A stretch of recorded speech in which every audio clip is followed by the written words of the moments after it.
Todos los grupos hemos coincidido desde hace tiempo y en esta legislatura de una manera muy singular que uno de los principales retos que debemos de afrontar es el problema del desempleo de los jóvenes, donde efectivamente el Estado español tiene unas tasas récord de desempleo juvenil. Y junto con el problema del desempleo de los jóvenes también nos ha preocupado y nos preocupa la precariedad que existe en la incorporación al mercado de trabajo de muchos de estos jóvenes. En nuestro sistema de incorporación de los jóvenes al mercado de trabajo, lo que es cierto es que los instrumentos legales y los contratos de trabajo específicamente diseñados para facilitar que los jóvenes, una vez hayan finalizado sus estudios, ya sean en el ámbito de la formación profesional, ya sea en el ámbito de la formación universitaria, los contratos en prácticas, los contratos en formación, ciertamente, y a pesar de un cierto crecimiento importante en los últimos tiempos, no han sido la vía habitual de incorporación al mercado de trabajo de los jóvenes. Han sido tanto las fórmulas de la contratación temporal, con todo lo que implica cuando esa temporalidad se termina convirtiendo en crónica para muchos de estos jóvenes, pero también la utilización de las becas como mecanismo para ofrecer un empleo sin tener que asumir todas las responsabilidades legales que implica la contratación. Y esta es la cuestión que pretende abordar esta iniciativa, que es el abuso que en determinados ámbitos económicos se ha hecho de las becas para utilizar jóvenes que prestan servicios sin estar sometidos a una regulación de carácter laboral.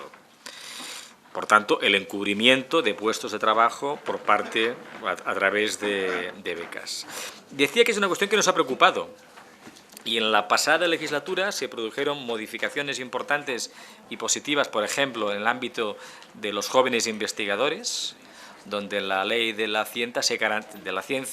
se garantizó que los jóvenes investigadores tuviesen que ser contratados. Y de esa misma manera se intentó, en la reforma de pensiones de 2011, clarificar ese tipo de situaciones. Y en concreto, en la disposición adicional 41ª, estancias de formación, prácticas, colaboración, especialización, se intentó abordar el problema del fraude. Y si me permite, señor presidente, leeré el punto primero de esta disposición adicional para intentar expresar a la Cámara que realmente no estuvimos todos muy acertados en la regulación legal sobre este problema. Dice así esa disposición adicional 41ª en su punto primero.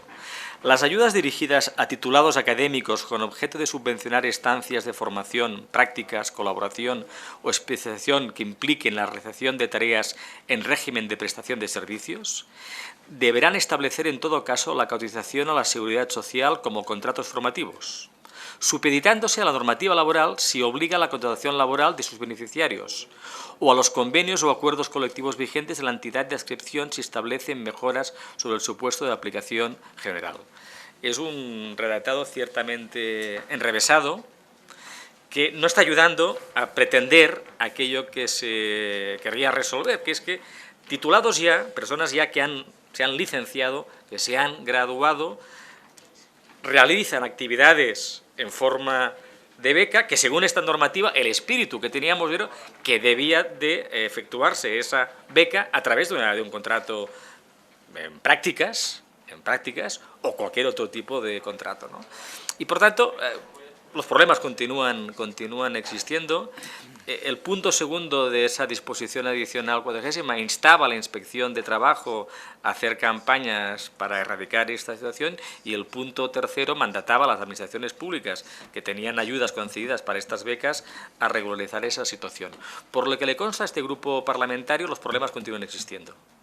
Y por tanto, lo que estamos instando es a revisar esta regulación para dar solución a este problema. No es la primera vez que lo intentamos, porque en diversos trámites legislativos, en lo que llevamos de legislatura, hemos planteado textos alternativos a esta regulación de una forma más clara para que permitiese a las empresas y a las administraciones públicas a atenerse a la voluntad que tenía el legislador, que era evitar el encubrimiento de puestos de trabajo a través de becas. No hemos tenido éxito en estas demandas y nos ha parecido que debíamos insistir a través de esta proposición no de ley, que por otro lado, y con eso termino, responde también, esas iniciativas que hemos mantenido, a una demanda que los mismos grupos sociales que trabajaron activamente para garantizar que los jóvenes investigadores fuesen contratados de manera regular, nos insistían que una vez resuelto la cuestión de las investigaciones era necesario continuar manteniendo esta batalla, esta discusión. En este sentido, la iniciativa que hoy plantea Convergència i Unió responde a esa demanda de estos colectivos vinculados a los investigadores precarios en su día, que entendían que las mejoras que habían conseguido para su colectivo debían de extenderse al conjunto de jóvenes licenciados o graduados. Ojalá podamos hoy, con el concurso de sus señorías, avanzar en una solución que entiendo yo de un problema que todos compartimos que existe. Nada más y muchas gracias.